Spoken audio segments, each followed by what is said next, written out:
sont là, mesdames et messieurs. Bonjour pour défendre notre culture et nos savoir-faire. Loïc Ballet et Sylvie Dicard. Oui, un match, parce que sous peu, le ministère de la Culture choisira notre candidat en France pour la course au prestigieux label Patrimoine mondial de l'UNESCO. Alors, le choix de l'heureux élu se fera entre 3 candidatures, en fait. Oui. Il y a une fête viticole en Arbois, les toits en zinc de Paris et notre bonne vieille baguette. Alors, Sylvie, Loïc, vous êtes prêts et vous êtes concentrés justement sur la baguette.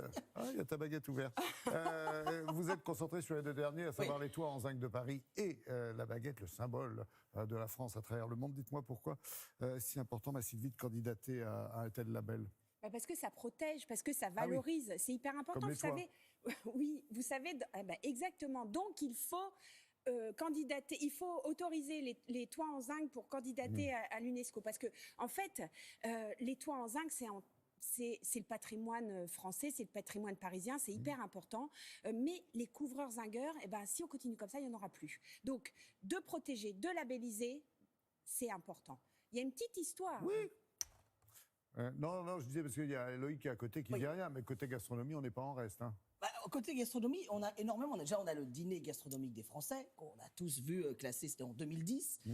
Mais aussi, il y a d'autres spécialités comme ça dans le monde. Il y a par exemple, le dernier à être rentré, c'est le couscous. D'accord. Le couscous qui a été classé, ce sont les pays du Maghreb, du nord de l'Afrique qui ont porté la candidature et qui a été référencé au patrimoine immatériel de l'UNESCO. Puis il y a aussi la pizza napolitaine qui est née en plus d'une volonté vraiment du peuple, puisque les Italiens ont été plus de 2 millions à signer une pétition et la pizza napolitaine a été reconnue. Et c'est vrai que on parle souvent de la baguette et des toits en zinc, mais il y a cette 3e fête aussi à Arbois, qui est ce moment en fait en septembre où on défile avec les plus belle grappe dans les rues d'Arbois et qui lui aussi postule. Et l'idée en fait c'est que Roselyne Bachelot doit se prononcer pour ensuite présenter ça au président de la République qui lui actera la décision de la présentation de notre candidature sur un sujet.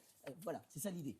C'est vrai que Sylvie a eu raison de dire que ça protégeait. D'ailleurs, ont été labellisés, c'est la tapisserie de Buchon, je crois, c'est ça le point d'Alençon dont on avait parlé, le Havre, la ville du Havre aussi. Tout ça protège.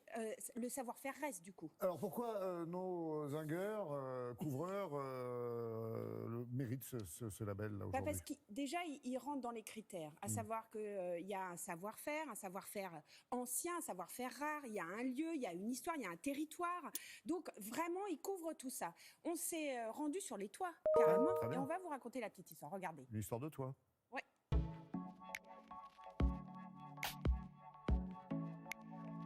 L'histoire des toits en zinc à Paris est une véritable histoire patrimoniale qui allie à la fois une découverte industrielle, le laminage du zinc vers 1815 par là, et qui allie aussi toute la restructuration de Paris au moment d'Haussmann et de Napoléon III, lorsque Haussmann a décidé de percer les grandes avenues, de casser le vieux Paris et de construire des immeubles.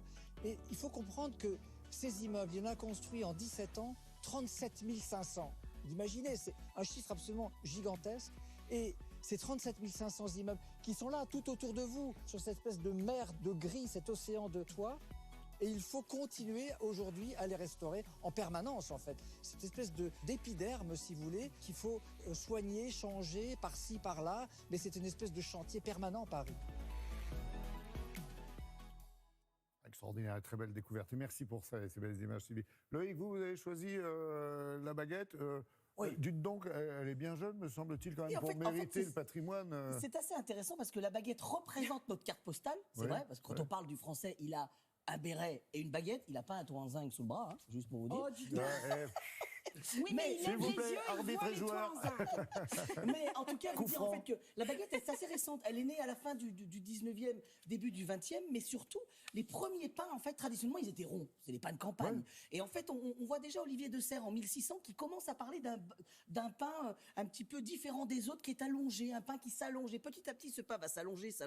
On va voir arriver la flûte. L'encyclopédie de Diderot et d'Alembert parle de ce pain allongé, mais on ne le nomme toujours pas. La flûte arrive au 19e siècle. Et puis petit à petit, il va devenir baguette, ce qui est assez drôle puisque la flûte et la baguette sont restées. La flûte, c'est 2 fois une baguette traditionnellement. Bien sûr, c'est pas du picot. 2 fois moins. Voilà, non, 2 fois plus. Elle est plus grosse. Elle essaie de perturber l'équipe d'en face. Voilà. Et ce qui est intéressant aussi dans tout ça, c'est que très vite, on voit des journalistes écrire au début du XXe siècle, des journalistes américains. Je me souviens d'avoir lu un vieil article où on parlait de ces Parisiens qui avaient cette coutume d'avoir leur pain long sous le bras. Ouais. Et donc en fait, c'est toute cette histoire que justement l'UNESCO et ce que veut défendre les boulangers français, ce que veulent défendre les boulangers français, c'est de défendre tout cet art de vivre qu'il y a autour en fait. Oui, mais qu'est-ce qu'on classe quand on inscrit au patrimoine immatériel? Justement, on classe un lieu, un monument, on classe une tradition, comme le toit en zinc ou la baguette, un savoir-faire, mais on classe aussi toute une culture qu'il y a autour. Et justement, nous, on est allé rencontrer le patron des boulangers de France, le président de la Confédération nationale de la boulangerie française. Vous avez fait à Miami? Voilà, c'est une allocution. C'est 4 ans de travail avec les comités qui ont mis des dossiers en place. Ça a été une étude anthropologique avec la faculté de Tours. Et ça a été aussi un film de 10 minutes qui va faire le tour du monde pour expliquer ce qu'est la baguette chez nous, comment elle est faite. C'est un classement immatériel, c'est-à-dire les savoir-faire artisanaux et la culture de la baguette de pain.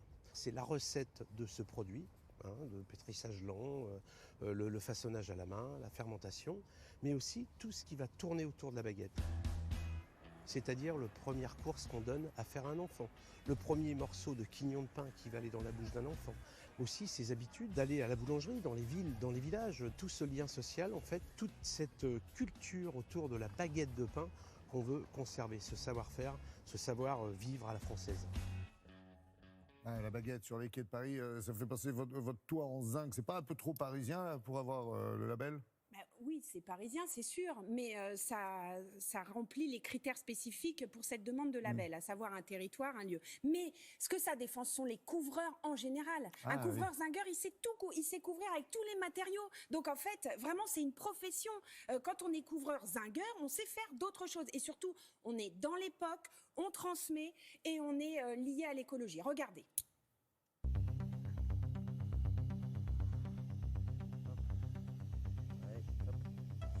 Moins t'en mets, moins ça va couler.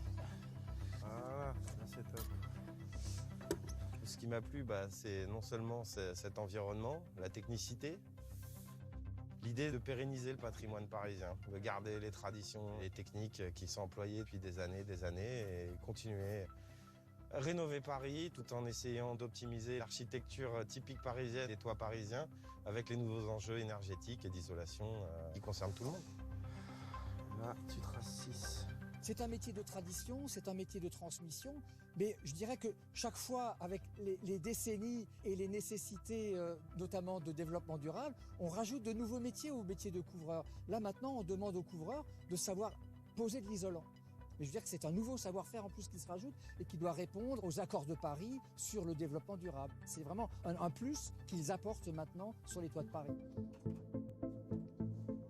Aucun toit n'est pareil, donc vous êtes obligé d'utiliser tout un ensemble de petites combines, on va appeler ça, qui se transmettent sur le chantier. Tous les matériaux qu'on utilise, tous les gestes, puis surtout tout ce qui va autour en fait de la couverture. En fait, il m'aide à apprendre, que je peux apprendre par moi-même aussi, que je suis autonome dans ce que je fais. C'est vraiment un métier assez rare que pas beaucoup de personnes savent faire. Le métier de couvreur est dans une situation d'urgence absolue parce qu'il n'y a plus de couvreurs sur les toits de Paris. Et il faut imaginer que tous les 50 ans, il faut changer toute cette toiture-là. Donc, il n'y a plus les bras pour les faire. Et on se dit, on ne peut pas changer de matériaux. Et il faut juste trouver les hommes. Et pour trouver les hommes, il faut pouvoir parler du métier. Et pour parler du métier, il nous faut l'UNESCO, justement, pour nous donner cet éclairage prestigieux sur ce métier qui est méconnu. Pour être précis, ce label, il veut englober les couvreurs zingueurs et puis les ornemanistes, vous savez, ceux qui font les très belles pièces, ceux qui vont refaire la flèche de Viollet-le-Duc à l'identique, qui travaillent sur toutes les décorations, oui, sur Notre-Dame. Donc, je vous en supplie, labellisez les zingueurs, les couvreurs zingueurs. Stop, allez, pour les boulangers, l'enjeu. Oui, parce que quand même, les boulangers, il y en a 32 000 quand même. 32 000 boulangeries en France, c'est quand même assez beau ça. Et regardez, ce qui est important aussi pour la boulangerie, c'est que c'est une reconnaissance d'un métier aussi. Et ça, c'est aussi intéressant.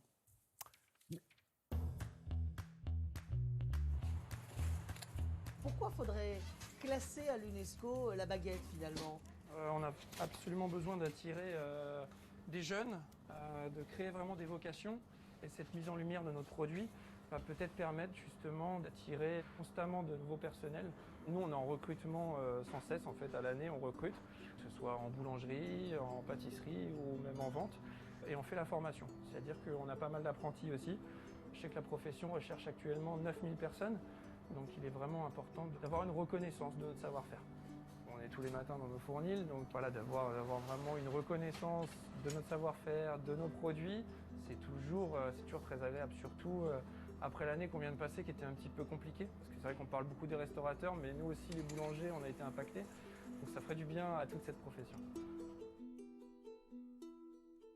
Entre la baguette du boulanger et le toit en zinc du couvreur, eh bien écoutez, c'est à vous de choisir et surtout à l'UNESCO. Merci, vous repartez dos à dos avec un même argument. À la ministre d'abord. À la ministre d'abord et avec un même argument, à savoir que de toute façon, ce qui est important, c'est que ça apporte de l'emploi, de l'embauche dans les deux cas.